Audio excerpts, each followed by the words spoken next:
En pocas décadas, podríamos ser protagonistas de una de las transformaciones más importantes de la evolución humana, principalmente en lo que se refiere a las áreas de producción. Sin embargo, hay estudios que afirman que en cualquier momento, nos veremos hundidos en un cataclismo que amenaza con acabar nuestra existencia.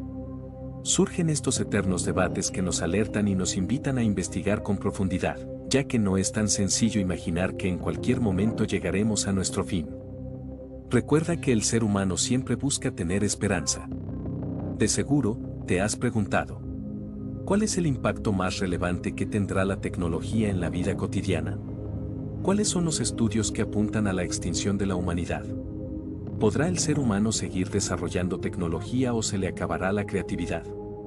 A mediados de 1972, investigadores del Instituto Tecnológico de Massachusetts llegaron a la conclusión de que la sociedad colapsaría en el 2040. Sin embargo, un estudio descubrió que actualmente nos hemos adelantado. La mayoría de las civilizaciones humanas avanzadas solo han existido durante 10.000 años como máximo. En ese tiempo, grandes imperios surgieron y cayeron, lo que dejaría tras de sí un poco más que artefactos y ruinas. Si bien es cierto que es difícil predecir qué causó cualquiera de estos colapsos, los factores determinantes suelen clasificarse en 4 grandes categorías: cuestiones políticas, sociales, culturales, medioambientales y económicas. ¿Sigues aquí? Hazme un favorcito y regálame un me gusta para continuar trayéndote un mejor contenido. En este sentido, algunas civilizaciones cayeron rápidamente. Un ejemplo es la ciudad de Pompeya, que fue destruida en solo unas horas por la erupción del Vesubio. Sin embargo, otras civilizaciones tardaron un poco más en caer, tal como lo fue el Imperio Azteca, el cual se derrumbó tras 93 días de resistencia contra los españoles. Por otro lado, otras civilizaciones tardaron siglos en derrumbarse. Ese fue el caso del Imperio Romano, transcurrieron 300 años entre su apogeo y el colapso final. Por otra parte, nuestra civilización moderna es la que cuenta con un número más significativo de riqueza y tecnología. Esto es más grande que lo que se hubieran imaginado los habitantes durante otras épocas. Incluso los imperios más poderosos de la historia no lograron predecir toda esta fantástica evolución. Por todo esto, si estás viendo este video, tienes acceso a Internet. Una herramienta que habría sido impensable en la antigüedad. Es decir que con la conexión a Internet, tienes acceso a un sinfín de conocimientos. Lo cual no habría soñado hace solo 100 años, porque para los grandes eruditos y los reyes, esto resultaba impensable. Asimismo, ocurre con otros lujos modernos que damos por sentado, como la climatización, los viajes por todo el mundo, la ropa barata y eficaz, la medicina, la comunicación instantánea, la comida abundante, el agua del grifo e incluso pequeños lujos como poder escuchar tu canción favorita. Es por ello que una pregunta que me hacen a menudo es: ¿quién es la persona más rica de la historia?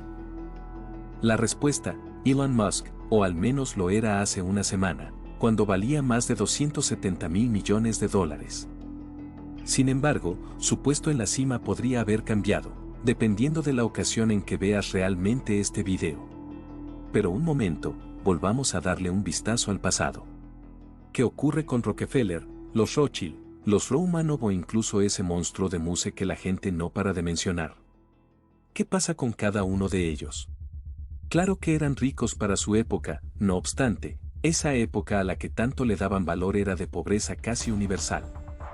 A pesar de su relativa riqueza, no lograban soñar con todas las comodidades que a ti se te ocurren. Así que, déjame decirte que si me tocara elegir entre mi moderno apartamento alquilado de 2 habitaciones y un extenso palacio francés del siglo XV, sin aire acondicionado, sin cañerías y con comida que probablemente me diera cólera, me quedaría con el apartamento 10 de cada 10 veces.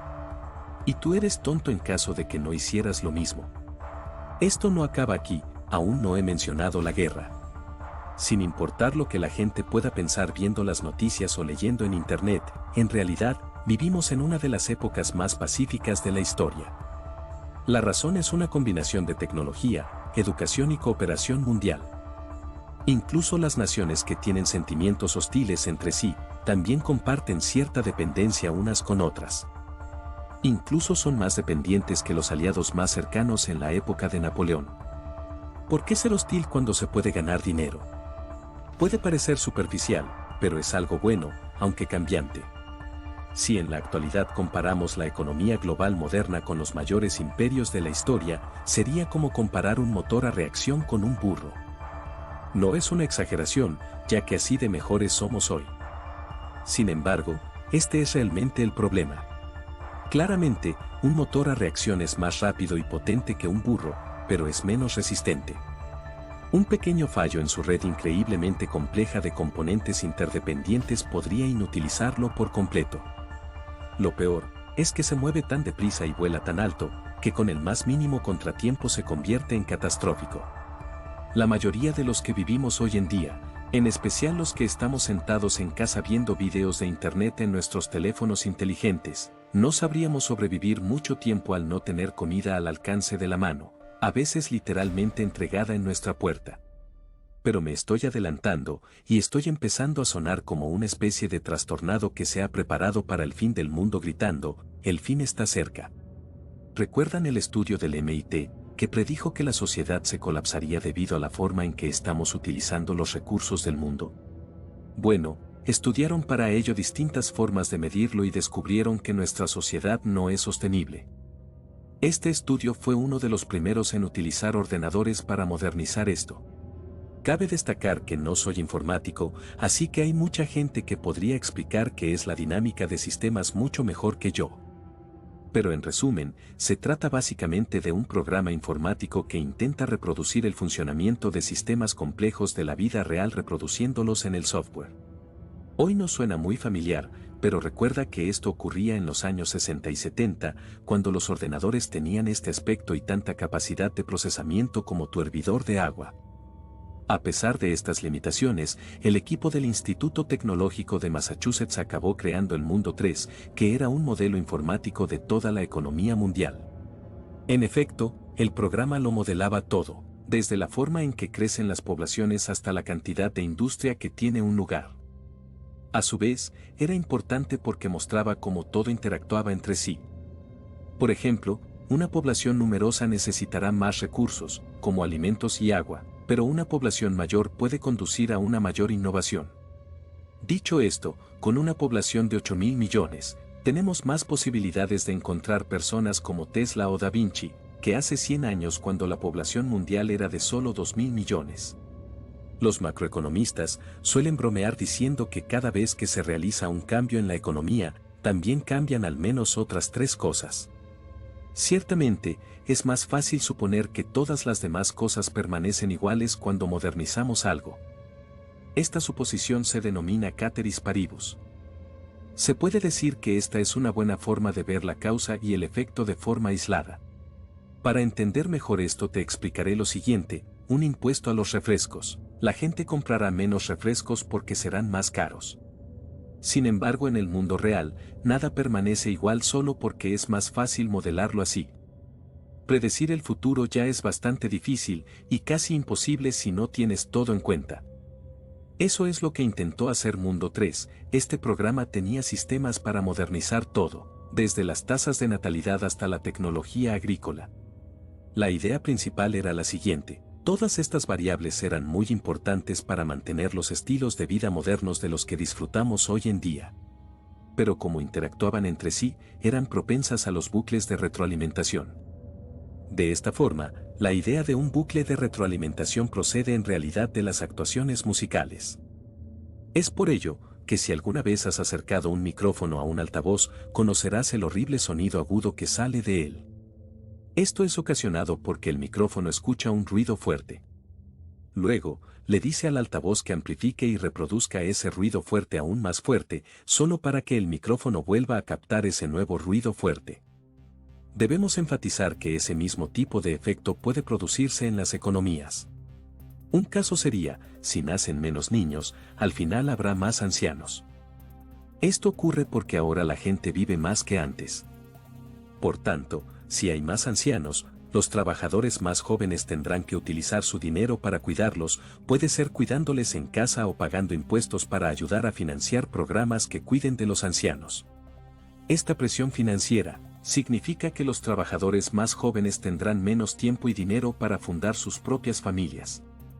Y entonces, acabarán naciendo aún menos bebés. Realmente, este es un ejemplo muy relevante porque está relacionado con el estudio del MIT. Como podrás ver, aunque el estudio analizó cientos de variables en su modelo generado por ordenador de la economía mundial, solo le interesaba hacer un seguimiento de 5 de ellas.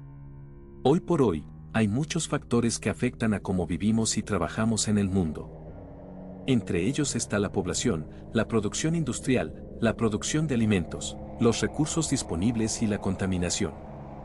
En este sentido, merece la pena recordar que este informe se publicó en 1972, antes de que el cambio climático fuera algo más que un parpadeo en el radar de la comunidad científica. Desde luego, estaba lejos de ser el problema ampliamente reconocido que es hoy.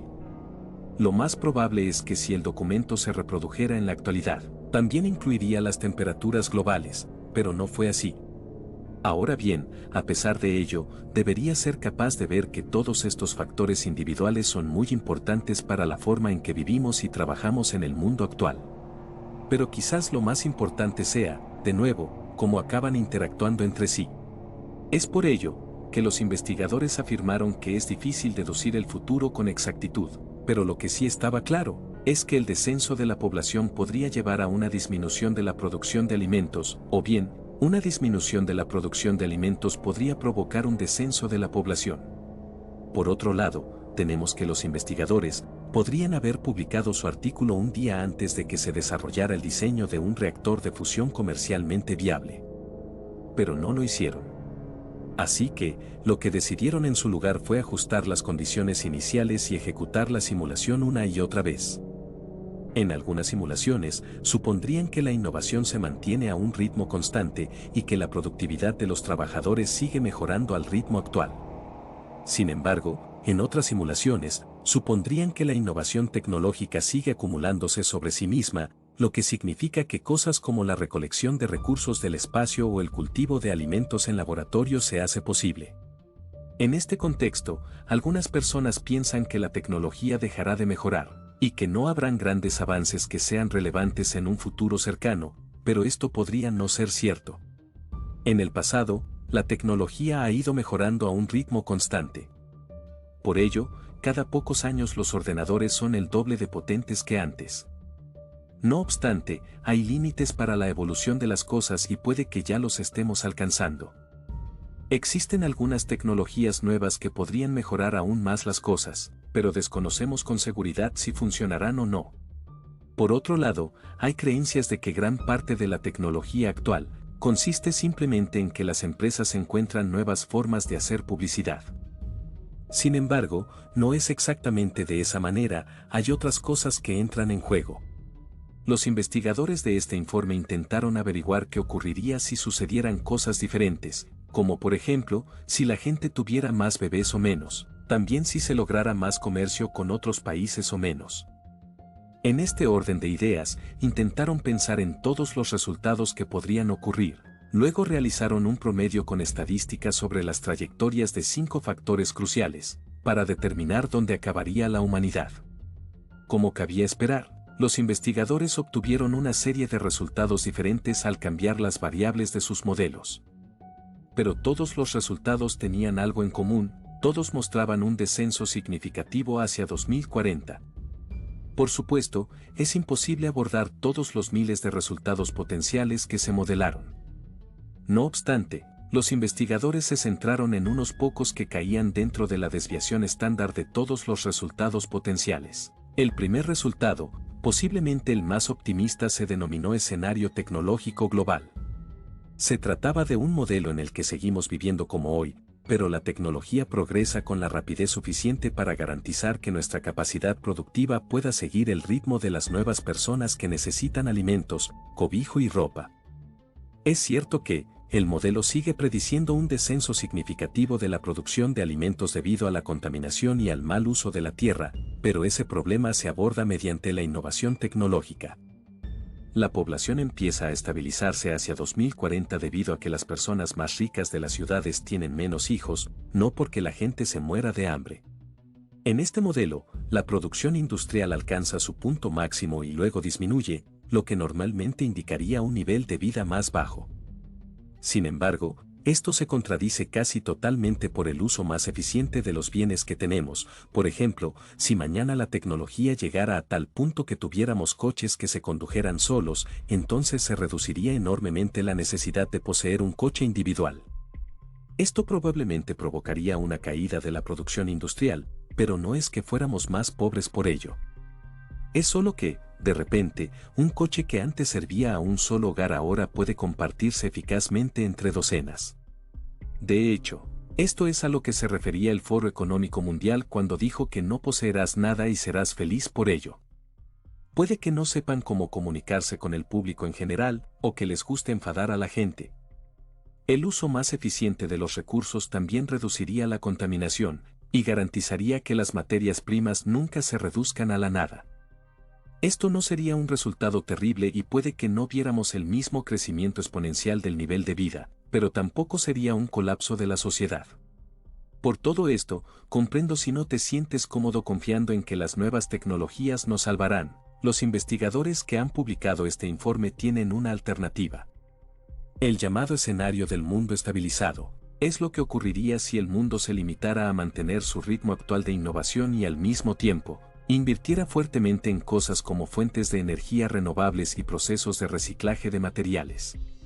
Una vez más, este modelo se elaboró antes de que el cambio climático se considerara un factor, por lo que cuando hablamos de reciclaje y energías renovables, lo hacemos exclusivamente desde el punto de vista del agotamiento de los recursos y la contaminación local, sin tener en cuenta otras externalidades como las emisiones de carbono. En este marco, el escenario mundial estabilizado es muy similar al resultado tecnológico global que hemos explorado antes. La diferencia más notable es que la producción industrial se va a reducir antes de causar problemas como la escasez de alimentos y la contaminación. De todos los modelos basados en distintas combinaciones de variables, este es el que los investigadores identificaron como el más optimista. De nuevo, este es el escenario más optimista, salvo que se produzca algún desarrollo tecnológico imprevisto que cambie la forma en que gestionamos nuestras economías. Esto podría ocurrir, y esperemos que así sea. Esto podría ocurrir, y esperemos que así sea. Sin duda, difícil hacer planes para tecnologías que aún no hemos inventado. Quizás podamos hacerlo si hacemos un sacrificio espiritual a Papá Elon, pero es difícil saberlo. La mala noticia es que, aunque el estudio original de 1972 pensó que esto podría ser algo en lo que podríamos trabajar de forma realista, la línea temporal de todas las variables capturadas en este resultado es la que menos se acerca a nuestra realidad actual, tal y como la explora el estudio de seguimiento de 2021. En cambio, el estudio de Guy Arrington sugiere que el camino en el que nos encontramos actualmente representa mejor lo que los investigadores de 1972 denominaron el escenario Business as usual 2, y eso no es bueno. Se trata de un modelo que pone de manifiesto un colapso muy claro. En relación con esto, la contaminación sigue aumentando, lo que significa que el reciclaje de materiales comunes se hace más difícil y caro. Esto también provoca un descenso de la producción de alimentos, lo que provoca hambrunas en los países pobres y un descenso de la natalidad en los países ricos. De ahí que, la falta de trabajadores jóvenes reduce aún más la producción industrial, provocando un declive aún mayor de la prosperidad económica. Por ende, a medida que los recursos se vuelven menos accesibles, la producción industrial disminuye aún más, provocando un declive aún mayor de la prosperidad económica. En otras palabras, la sociedad tal y como la conocemos se derrumbaría por completo. He dicho al principio de este video que preferiría ser un trabajador de clase media en el mundo actual, que un rey de hace más de 150 años. Si se cumpliera el modelo empresarial habitual, entonces preferiría ser un trabajador de clase media hoy, que un rey dentro de solo 20 años. Y ese es un pensamiento realmente aterrador. Así pues, si te sientes un poco ansioso como yo al leer este estudio, quizás sea importante abordar las críticas a este modelo. Esto sería un estudio que básicamente equivale a que alguien grite que el mundo se va a acabar. Naturalmente se va a encontrar con algunos cínicos. Y ese fue el caso del informe sobre los límites del crecimiento. Sin lugar a duda, las personas han criticado este estudio, diciendo que es erróneo. Pero los datos demuestran que probablemente el estudio sea correcto. Acerca de esto, otros críticos dicen que este estudio es demasiado pesimista, aunque están de acuerdo en que ahora mismo no estamos innovando lo suficiente para evitar un colapso. Sin embargo, piensan que cuando nos encontremos en una situación realmente difícil, empezaremos a investigar e invertir en tecnologías que podrían ayudarnos a evitar el escenario catastrófico. Siguiendo estas ideas, estamos viendo constantemente cómo cada vez hay más recursos renovables a disposición del público. Aún hay algunos aspectos que debemos mejorar, como la gestión de residuos, pero estamos mejor que hace 10 años. Es por todo lo antes citado, que quiero animarte a que leas los informes tú mismo. En general, pretendo ser optimista sobre el futuro, pero soy consciente de que mi opinión no tiene tanto peso como la investigación publicada por un grupo de 17 economistas y científicos de primera fila. Investigación que ha sido respaldada por otra persona de gran talento. Es decir, que el mejor resultado posible aquí es que todo se haya exagerado y podamos utilizarlo como una oportunidad para aprender sobre los límites de la creación de modelos para predecir el futuro. Por otro lado, el peor de los casos es que tengamos que aprender a sobrevivir en la naturaleza. Dicho esto, cuéntame en la caja de comentarios, ¿cuál es tu opción personal acerca de este tema que tiene mucha tela que cortar? Te felicito por llegar al final de este video. Eres genial. Aquí está otro video que nos encantaría que vieras, espero que te haya gustado muchísimo, no olvides dejar tu suscripción y tu comentario. Gracias y un saludo muy grande.